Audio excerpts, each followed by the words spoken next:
जागतिक महासत्ता असलेल्या अमेरिकेचे नवे राष्ट्राध्यक्ष म्हणून डोनाल्ड ट्रम्प यांनी आज शपथ घेतली आणि पहिल्याच भाषणापासून अवघ्या जगाला धक्का बसेल अशा निर्णयांचा त्यांनी धडाकाच लावला। अमेरिकन नागरिकत्वापासून ते जागतिक आरोग्य संघटनेपर्यंतच्या सदस्यत्वापर्यंत अनेक निर्णय आहेत ज्याचे परिणाम भारतालाही भोगावे लागू शकतात। आणि आता अमेरिकेतून थेट महाराष्ट्रात येऊया। आज राज्याच्या राजकारणामध्ये 3 मोठ्या घटना घडल्या ज्याचा थेट संबंध महाराष्ट्राच्या प्रत्येक जिल्ह्याच्या विकासाशी जोडला गेलाय। त्यातली सर्वात महत्त्वाची बातमी आहे ती आहे पालकमंत्री संदर्भातली। आता तुम्ही म्हणाल की पालकमंत्र्यांची घोषणा तर आधीच झाली आहे, त्यामध्ये बातमी काय आहे? तर मंडळी नीट लक्ष देऊन ऐका।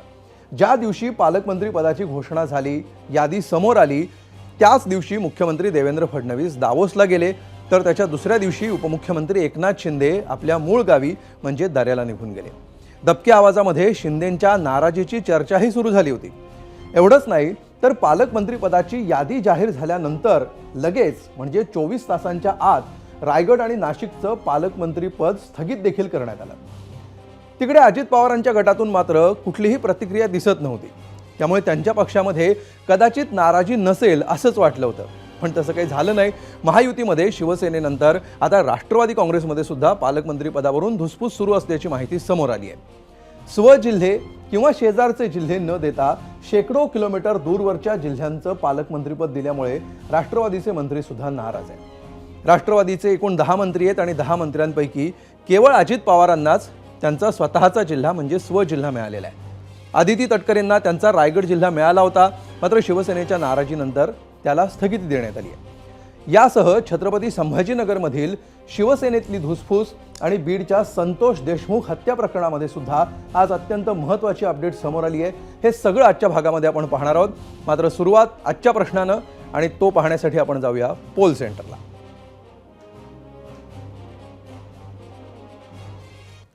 बघा, आजचा आपला प्रश्न पालकमंत्री पदाच्या वाटपावरून एकनाथ शिंदेंपासून अजित पवारांच्या मंत्र्यांपर्यंत नाराजीचे सूर, महायुतीमध्ये संघर्ष पेटेल असं वाटतं का? होय आणि नाही असे 2 पर्याय यासाठी देण्यात आलेले आहेत, त्यानुसार तुम्ही तुमची उत्तरं नोंदवू शकता।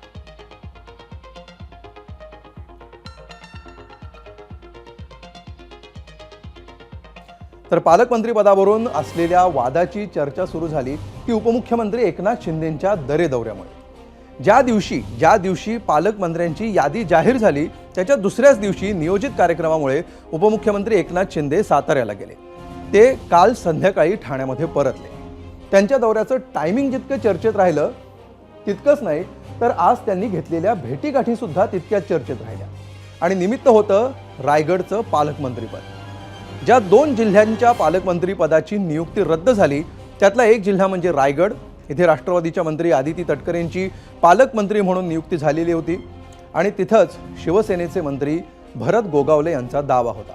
आणि तेच भरत गोगावले रायगडमधील नाराज आमदारांसह भेटीगाठी घेणार आहेत।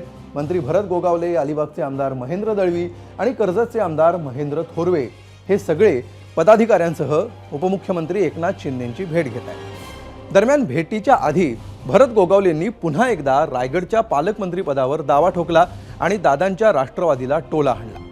तर मुख्यमंत्र्यांच्या अधिकारांवरच काही जण गदा आणतायत असं म्हणत सुनील तटकरेंनी सुद्धा या सगळ्या गोष्टींवर पलटवार केला। मंत्रीपद असेल किंवा पालकमंत्रीपद असेल, संघर्ष करावा लागला। आता काय वाटतं की हे गेलेलं पालकमंत्रीपद भरत शेटकडे येईल? आमचे नेते मंडळी जो ठरवतील तो निर्णय आम्हाला मान्य आहे। ज्यावेळेला त्यांची निवडणूक लागली तेव्हा आम्ही जीवाचं रान केलं, रक्ताचं पाणी केलं आणि आम्ही तन मन धन सगळ्यासहित महेंद्रशेठ दळवी असतील, मी असेल, रविशेठ पाटील असतील, योगेश कदम असेल किंवा अन्य काही जे आमचे कार्यकर्ते पदाधिकारी असतील, ह्या सगळ्यांनी जर तुम्ही आज गणित केलं तर तुम्हाला कळेल की ह्या आम्ही मंडळींनी जिंकून आणण्यासाठी तटकऱ्यांना महाराष्ट्रामध्ये कुठेही सीट आली नाही, फक्त रायगडचा किल्ला आम्ही राखला आणि तो केवळ आणि केवळ शिवसेना आणि भारतीय जनता पार्टीमुळे राखला गेला, हे कोणाला नाकारता येणार? मुख्यमंत्र्यांच्या अधिकाराच्या वरतीच गदा आणण्याचा प्रयत्न काही जण करत असतील तर त्यांना ते लखलाभ हो। संजय राऊत पण सकाळी दिल्लीमध्ये एका पत्रकार परिषदेमध्ये असे म्हणाले की रायगड जिल्ह्यात असणाऱ्या औद्योगिक कंपन्यांना कोणाला तरी खंडणी आणि हप्तेखोरी करायची आहे आणि त्यासाठी पालकमंत्री पदाचा अट्टास सुरू आहे। त्यांना नेमकं विचारा कोणाला त्यांना बोलायचं आहे ते, मग त्याचं उत्तर ते देतील. मी त्याच्यामध्ये काहीतरी बोलून आणखीन तिसरं जे नाही माझ्या मनात ते माझ्या तोंडी नको यायला. त्याच्या राऊत साहेब आणि ते त्यांना जे अभिप्रेत असतील ते त्यांनी एकमेकाचं बघावं. तर आत्ता आपण बघितल्याप्रमाणे जसा रायगड जिल्ह्यामध्ये राष्ट्रवादी विरुद्ध शिवसेना असा सामना रंगतो आहे, तसाच सामना रंगतोय नाशकात सुद्धा.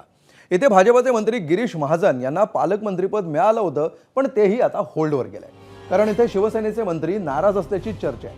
असं असलं तरी सुद्धा नाशिकच्या पालकमंत्रीपदासाठी भाजप आग्रही असल्याची माहिती समोर येते.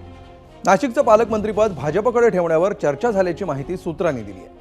नाशिकचं पालकमंत्रीपद गिरीश महाजनांकडेच ठेवण्यावर भाजपचं नेतृत्व ठाम आहे आणि चंद्रशेखर बावनकुळे आणि गिरीश महाजन यांच्यामध्ये चर्चा झाल्याची माहितीही समोर येते.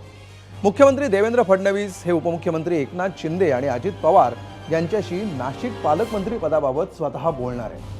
तर आगामी सिंहस्थ कुंभमेळा आणि स्थानिक स्वराज्य संस्थांच्या निवडणुकीच्या पार्श्वभूमीवर पालकमंत्रीपद भाजप स्वतःकडेच ठेवेल अशी सुद्धा शक्यता वर्तवण्यात येते. तर महायुतीमध्ये शिवसेनेनंतर आता राष्ट्रवादी काँग्रेसमध्ये सुद्धा पालकमंत्री पदावरून धुसफूस सुरू असल्याची माहिती समोर आली आहे. स्वजिल्हे किंवा शेजारचे जिल्हे न देता शेकडो किलोमीटर दूरवरच्या जिल्ह्यांचं पालकमंत्रीपद दिल्यामुळे राष्ट्रवादीचे मंत्री सुद्धा नाराज आहेत. तर राष्ट्रवादीच्या 10 मंत्र्यांपैकी केवळ अजित पवारांना स्वजिल्हा मिळालाय. आदिती तटकरेंना रायगड मिळाला होता, मात्र आपण पाहिलं त्यानुसार त्याला स्थगिती मिळाली आहे. तर अजित पवारांनी स्वतःपुरता आणि सुनील तटकरेंनी लेखीपुरताच विचार केला, परंतु पक्षातल्या इतर मंत्र्यांना त्यांचे जिल्हे मिळवण्यासाठी प्रयत्न केले नाहीत अशी भावना या मंत्र्यांमध्ये असल्याची माहिती आहे. आता भाजपचं चित्र बघितलं तर भाजपच्या 20 पैकी 7 आणि शिवसेनेच्या 12 पैकी 7 मंत्र्यांना स्वजिल्ह्याचं पालकमंत्रीपद देण्यात आलंय. दरम्यान आम्ही आमच्या भावना अजितदादांकडे व्यक्त केलेल्या आहेत. आमचा पक्ष श्रद्धा आणि सबुरीवर विश्वास ठेवतो अशी प्रतिक्रिया मंत्री हसीन मुश्रीफांनी दिली. नाही, हे बघा की मी कोल्हापूर जिल्ह्याचा मंत्री म्हणून जवळजवळ 20-21 वर्षे आहे. त्यापैकी 14 महिनेच मला पालकमंत्रीपद मिळालेलं होतं आणि त्या अनुषंगाने मला पत्रकारांनी विचारलं असतं. मी म्हणालो की बा इतक्या वर्षात फक्त 14 वर्ष पालकमंत्री मिळालं. कोल्हापूर जिल्ह्याच्या जनतेच्या मनातला मीच पालकमंत्री असं सांगितलं. तुम्ही 6 वेळा तुम्ही आमदारकी निवडून आलात, अनेक वेळा मंत्रिपदं तुम्ही भूषवली, परंतु या सगळ्या महायुतीच्या सरकारमध्ये तुम्हाला पालकमंत्रीपद जे दिलं आहे वाशिमचं, ते सगळ्यात छोटा जिल्हा आहे तो. ठीक आहे, आता काय क्रायटेरिया त्यांनी लावलेला होता तिघा नेत्यांनी मला काय माहिती नाही. आता जबाबदारी दिलेली आहे, आता आपण त्याला ती जबाबदारी स्वीकारली पाहिजे. आता महायुतीतला पालकमंत्री पदावरून सुरू असलेला अंक इतक्या उघडपणे महाराष्ट्रासमोर येत असेल आणि त्यावर विरोधकांनी काही तोंडसूक घेतलं नसेल तरच नवल. ठाकरेंचे खासदार संजय राऊत आणि खासदार सुप्रिया सुळे यांनी या सगळ्या मुद्द्यावरून कसा हल्लाबोल केलेल्या सत्ताधाऱ्यांवर पाहूया. पालकमंत्री पदासाठी इतका हावरटपणा का? आपण मंत्री आहात, आपण संपूर्ण राज्याचं काम करतो सगळे. जेव्हा एखादा मंत्री असतो तो राज्याचा असतो, जिल्ह्याचा असतो का व तालुक्याचा असतो का? अजिबात नाही. पण पालकमंत्रीपदावरून जी दंगल सुरू आहे ती त्या जिल्ह्यातल्या आर्थिक व्यवहारांसाठी. ही पॉलिसी मेकर आहे आणि आपल्यावर लोकप्रतिनिधीला पडेल ते काम, आम्ही सेवक आहोत या देशाचे. ह्या देशात एक चांगला पॉलिसी करून बदल घडवण्यासाठी आहे. मी तुम्हाला सांगू, मला गेले 2 महिने झालं हे सरकार आलं, एवढा मोठा मॅन्डेट त्यांना मिळाला आहे. मग मंत्रीपद, मग डिपार्टमेंट, मग पालकमंत्री. मला खरं सांगू, मला उबग आला ह्या विषयांचा. ॲक्च्युली मला उबग आला. तर पालकमंत्री पदावरून सुरू असलेल्या बातमीनंतर आता आज दिवसभरातली दुसरी सगळ्यात मोठी बातमी ती पाहण्याआधी हे जे CCTV फुटेज आज दिवसभर गाजतंय ते पाहूया.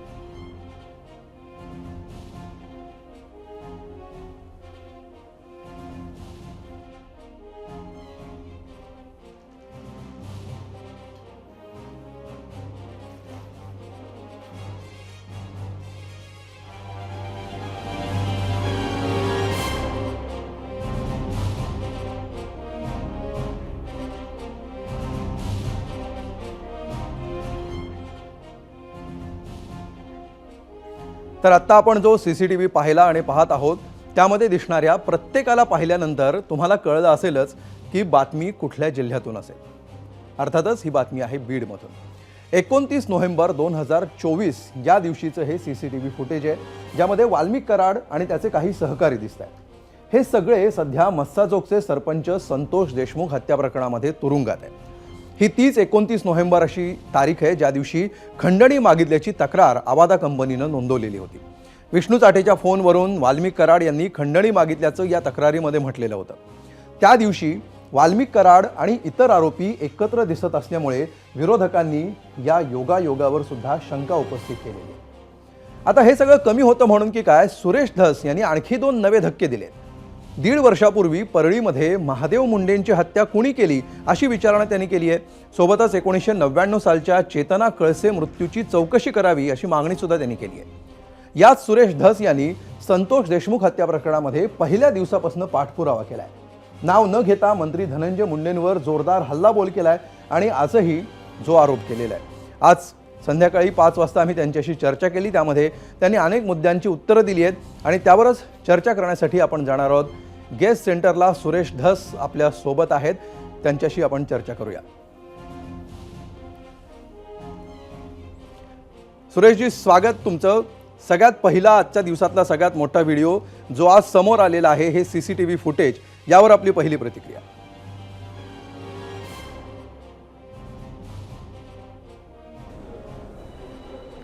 नाही, मी हे अगोदरपासून सांगत होतो की हे लोक क्लिअर कट आका जे आहे वाल्मिक कराड यांच्याच नेतृत्वाखाली हे सगळं चालत होतं. आणि ह्या तर 29 नोव्हेंबरचा आत्ता तुम्ही दाखवला, त्या दिवशी ते शिंदे म्हणून आवादा कंपनीचे जे अधिकारी होते त्याला उचलून नेलं, पाथर्डीपर्यंत मारत नेलं आणि पुन्हा माघारी आणलं होतं. पण त्यांनी गुन्हा दाखल केला होता. त्यावेळेस तो गुन्हा कुठे दाखल करायचा ह्याच्यावरून वाद चालू होता आणि मी जे बोलत होतो ते सत्य समोर आलं असं मला म्हणायचं या ठिकाणी. सुरेशजी, दुसरा महत्त्वाचा मुद्दा असा की आज सकाळी तुम्ही एक पत्रकार परिषद घेतली आणि याच्यावर महादेव मुंडे प्रकरणामध्ये तुम्ही काही मुद्दे समोर आणलेले आहेत, याविषयी आम्हाला सांगा.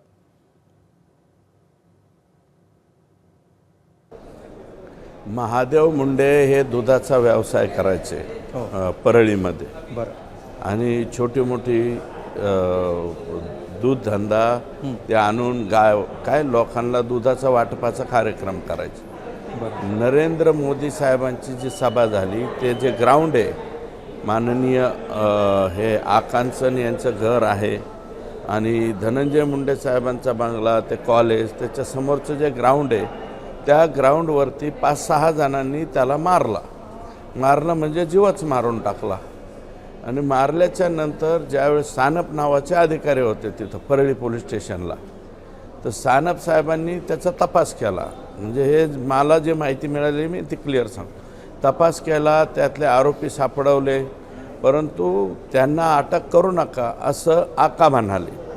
आका म्हणले की त्यांना अटक करायची नाही, त्याच्याऐवजी असं करा, राजाभाऊ फड आणि अजून 2-4 नावं सांगितले म्हणजे जे विरोधात आहेत, पार्टीच्या विरोधात, त्यांच्या पार्टीच्या विरोधात, त्यांना अटक करा. तर सानप साहेब म्हणले बाबा असला धंदा मी काय करणार नाही. मग नंतर आकांनी त्यांच्यावरती बरंच प्रेशर आलं. आकांनी आणलं, आणखी कोणी आणलं, हे आता त्याची चौकशी ज्यावेळेस होईल ते पुढं येईल.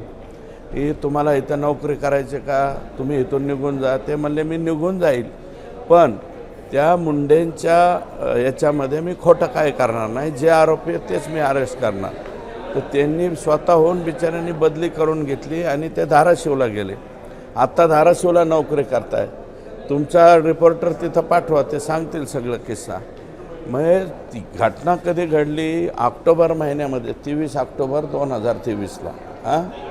अद्यापपर्यंत ते जे आरोपी आहेत, सगळे आरोपी हे आकाचे जे चिरंजीव आहेत सुनील कराड याच्या अवतीभोवती फिरणारे हे लोक आहेत, रोज त्यांच्याबरोबर असणारे लोक आहेत. अजूनही ते अटक नाही आणि चुकीच्या लोकांना अटक करा अशा प्रकारचा आदेश आकांनी दिला होता. हे या तपासणीमध्ये पुढे येईल. मला एक सांगा, 23 ऑक्टोबरला खून झाला परळीमध्ये, अद्यापपर्यंत त्याचे आरोपी सापडू नये, अनडिटेक्टिव्ह ह्याच्यामध्ये राहतात. अहो माझं म्हणणं असं आहे की एस पी नवीन आलेले आहेत, पण आत्तापर्यंत मांड बसली असेल त्यांची. त्यांनी Parli police station, Sambhajinagar police station, त्याच्यानंतर बर्दापूर पोलीस स्टेशन आणि शिरसाळा पोलीस स्टेशन इथले हेड लोक जे आहेत ते उचलून गपकन दुसरीकडे टाकायला पाहिजेत. तिथं दुसरे माणसं दिले पाहिजे. कुठंतरी लोकांच्या मनावरचं दर्पण बाजूला निघल. लोक जे जे काही त्यांच्या बाबतीत घडलेलं आहे ते पुढे. अहो खून झाला ना, खून मर्डर झाला ना ह्या मुंडेचा. एक मिनिट, हे माझा मोबाईल कुठं आहे रे? दत्तात्रय मुंडे का त्याच्या वडिलाचं नाव दत्तात्रय मला वाटतं. हॅलो, इथं खून झालेल्या लोकांचे महादेव दत्तात्रय मुंडे, महादेव दत्तात्रय मुंडेचे आरोपी अद्यापर्यंत सापडू नाही. हो, हे कोणता धंदा चालला आहे? हे काय चाललं आहे हे परळीमध्ये? आणि वरण बांधतात बीड जिल्ह्याचं नाव बदनाम करू नका. म्हणजे हे तुमच्या इथंच चाललंय ना. खरं म्हणजे सुरेशजी, तुम्ही हे सगळं प्रकरण मांडता आहात. आज पत्रकार परिषदेमध्ये तुम्ही आत्ता म्हणल्याप्रमाणे हे सगळ्या गोष्टी पुढे सुद्धा आणलेल्या आहेत. मात्र आता इथून पुढे काय? तुम्ही याचा काही गृहमंत्रालयाकडे पाठपुरावा करणार आहात की काय? नाही, मी एसपीचे परवा मी गृह मंत्रालयाकडे तक्रार करणार या खुनाच्या बाबतीत. जे कोणी आरोपी असतील, एक तर त्यांनी लवकरात लवकर सरेंडर व्हावं. पण सानप साहेबांनी डिटेक्ट केले होते त्यांचे नावं, ते सांगतील. सानप साहेब इमानदार अधिकारी होता. त्यांनी बिचाऱ्यांनी म्हणला की बाबा, ते म्हणले इथं राहू नको. ते म्हणलं माझं मी हो, काय माझ्याकडे. हॅलो, बोला बोला. आरोपी सुनील फड यांच्या अवतीभोवती फिरणारे लोक आहेत. ते 6 आरोपी आहेत. 6 हो, येतील ना पुढं 2-3 दिवसात. आता मी तक्रार करेल आणि महादेव मुंडे यांच्या कुटुंबियांना फोन करून सांगणार आहे की बाबा तुम्ही पोलीस स्टेशनला जा. त्यांच्याकडे काय माहिती असेल तर ते द्या. खून कसं काय जिरू शकतो? छोटं कुत्र्याला मारलं तर घाबरतं. खरंय. सुरेशजी, अजून एक महत्त्वाचा आरोप तुम्ही केलेला आहे चेतना कळसे यांच्या मृत्यू संदर्भातला. याविषयी सुद्धा तुमच्याकडून आम्हाला जाणून घ्यायचं आहे. काय नेमकं हे प्रकरण आहे आणि त्याचं पुढे काय होतंय?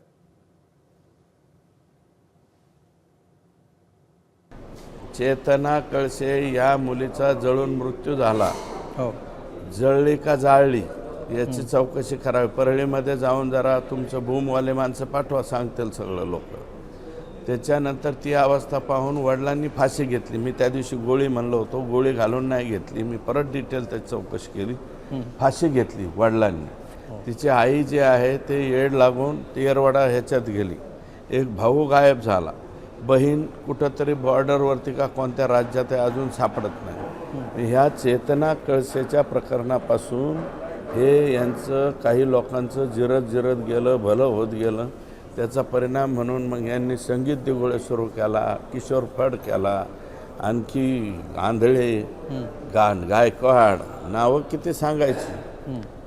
हे शेवटचं आता हे मुंडे मर्डरच्या. तुम्ही बघा ना, सुनील फडच्या इर्द गिर्द फिरणारेच लोक आता ह्या महादेव मुंडेच्या प्रकरणात सापडणार आहेत. आत्ता आजच एस पीला मी बोललो, कारण ही माहिती मला आज मिळाली. याच्या आधी माहिती मिळाली नव्हती. आता त्याचे जे महादेवला ज्यांनी मारले ते सगळे लोक पुढे येतील. ते सतीश फडका काय नावाचे एक सद्गृहस्थ आहेत, त्यांचे हे मेहुणे आहेत.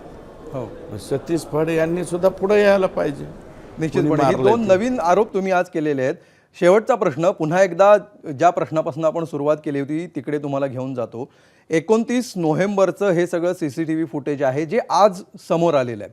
मात्र त्या फुटेजमध्ये आपल्याला दिसतंय की या सगळ्या व्यक्ती एकत्रित आलेल्या होत्या. तिथे अनेक लोक होती. असे नाही की एखाद्या गुप्त ठिकाणी ही बैठक झालेली आहे. अनेक लोक आहेत तिकडे, हॉटेलमध्ये जाणारी लोक आहेत, अनेक पादचारी आहेत. तपासामध्ये आत्तापर्यंत ह्या गोष्टीचा उल्लेख सुद्धा झाला नाही. जेव्हा थेट हे फुटेज आलं, CCTV फुटेज, तेव्हा लोकांना कळलं. हे कशामुळे? हे आकांची दहशत आहे. आकांच्या दहशतीचा हा परिणाम. अजूनही लोक पुढे येणार. आत्ताशिक लोक जरा खोल्या दिलाने बोलायला सुरुवात झाली. बोलतील अजून बरेच प्रकरण, जमिनीच्या लाटलेल्या प्रकरणं येतील, आणखी काय येईल. भरपूर आहे. सगळ्या एजन्सी, गायछापच्या एजन्सीसह सगळ्या एजन्सी आकानी घेतल्या. या जेवढे मारवाडी समाजाचे लोक आहेत, त्याच्यानंतर लिंगायत समाजाचे लोक आहेत, आणखी कोणत्या वेगवेगळ्या समाजाचे लोक आहेत, सगळ्याच्या एजन्सी काढून घेतल्या आकांनी आणि स्वतःकडं ठेवून घेतलेले आहेत. त्या एजन्सीवाले लोकसुद्धा आता कंप्लेंट करायला येतील ना कंपन्याबरोबर. निश्चितपणे आपण या प्रकरणाचा पाठपुरावा करत आहात आणि वेळोवेळी आपल्याला असे प्रश्न नेहमीपणे विचारले जातील आणि वारंवार आपण भेटत राहू. तूर्त धन्यवाद, आपण वेळ दिलात आणि ABP माझाच्या प्लॅटफॉर्मवर आपण आलात त्याबद्दल. Thank you very much. आणि आता पुन्हा एकदा वळूया आपल्या आजच्या पहिल्या प्रश्नाकडे. पालकमंत्रीपदाच्या नाराजी नाट्याबद्दलच आजचा आपला पहिला प्रश्न होता आणि त्यावर नेहमीप्रमाणे ABP माझाच्या प्रेक्षकांनी प्रतिक्रिया पोस्ट केलेल्या आहेत. त्यातल्या काही निवडक प्रतिक्रिया पाहूया आणि त्यासाठी जाऊया मीडिया सेंटरला.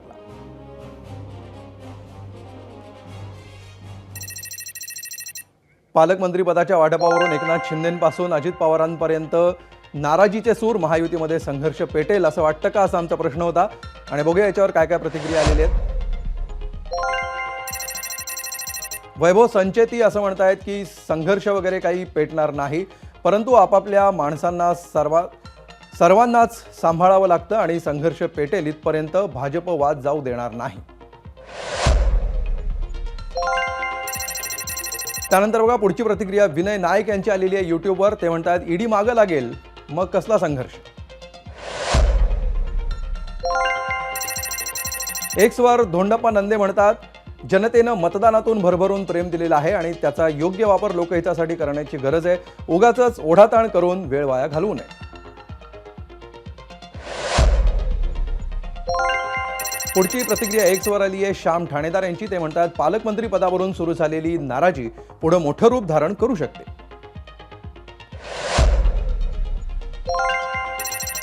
फेसबुकवर नरेंद्र सिंग ठाकूर म्हणतात अजित पवार आणि एकनाथ शिंदे यांनी नाराजी न खेळता एकदा सरकारमधून बाहेर पडण्याची हिंमत दाखवून द्यावी.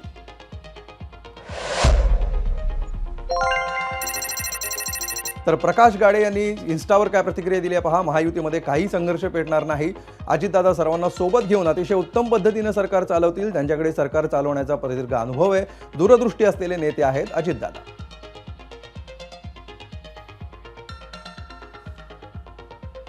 आणि आता वेळ झालेली आहे आजचा कौल पाहण्याची आणि त्यासाठी जाऊया पोल सेंटरला. आजचा आपला प्रश्न तुम्हाला माहितीच आहे. त्याच्यावर एकूण 20,000 मतं आलेली आहेत यूट्यूबवर. आणि नाराजीचे सूर, महायुतीत संघर्ष पेटेल असं वाटतं का? हो म्हणतायत 77% लोक, नाही म्हणतायत 23% लोक. एक्सवर आलेल्या प्रतिक्रियांनुसार महायुतीत संघर्ष पेटेल असं 51% लोकांना वाटतंय. 49% वाटतं की नाही असं काही होणार. तर इन्स्टावरचे प्रेक्षक काय म्हणतात पहा. इन्स्टावरचा कौल असं सांगतो की संघर्ष पेटेल असं वाटतंय 77% लोकांना, तर नाही असं म्हणणारे 23% लोक आहेत. आणि फेसबुकवरचे प्रेक्षक काय म्हणतात पहा. 66% लोकांना असं वाटतं की होय, यामुळे महायुतीत संघर्ष पेटू शकतो, तर 34% लोकांना संघर्ष पेटणार नाही असं वाटतं. ABP माझा, उघडा डोळे बघा नीट.